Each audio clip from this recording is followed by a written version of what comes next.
Hi, I'm in the middle of a cold reading of Esther. I'm at Esther 3. Mordecai will not honor Haman.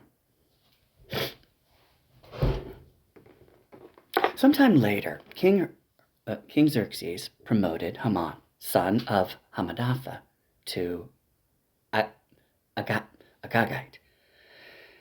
Hammedatha the Agagite, all over all the other nobles, making him the most powerful official in the empire. All the king's officials would bow down before Haman to show him respect whenever he passed by, for so the king had commanded. But Mordecai refused to bow down or show him respect. Then the palace officials and the gate's king, then the palace officials at the king's gate asked Mordecai, "Why are you disobeying the king's command?" They spoke to him day after day, but still he refused to comply with the order. So they spoke to Haman about this to see if he would tolerate Mordecai's conduct, since Mordecai had told them he was a Jew. Haman's plot against the Jews. When Haman saw that Mordecai would not bow down or show him respect, he was filled with rage. He had learned of Mordecai's nationality, so he decided it was not enough to lay hands on Mordecai alone. Instead, he looked for a way to destroy all the Jews throughout the entire empire of Xerxes. So in the month of April, during the 12th year of King Xerxes' reign, lots were cast in Haman's presence. The lots were called Purim, to determine the best day and month to take action.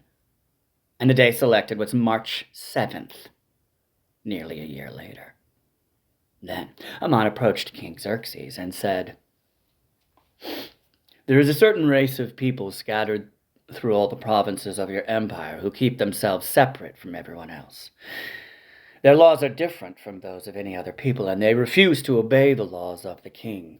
So it is not in the king's interest to let them live. If it please the king, issue a decree that they be destroyed, and I will give 10,000 large sacks of silver to the government administration to be deposited in the royal treasury." The king agreed, confirming his decision by removing his signet ring from his finger and giving it to Haman, son of Hammedatha the Agagite, the enemy of the Jews. The king said, "The money and the people are both yours to do with as you see fit."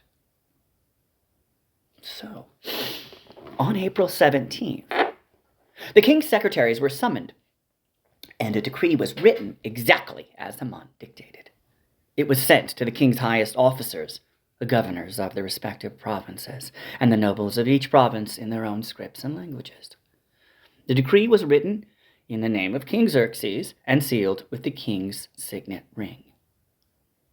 Dispatches were sent by swift messengers into all the provinces of the empire, giving the order that all Jews, young and old, including women and children, must be killed, slaughtered, and annihilated on a single day. This was scheduled to happen on March 7th of the next year. The property of the Jews would be given to those who killed them.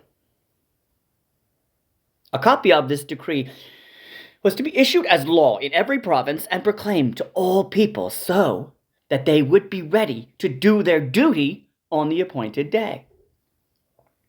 At the king's command, the decree went out by swift messengers, and it was also proclaimed in the fortress of Susa. Then the king and Haman sat down to drink, but the city of Susa fell into confusion.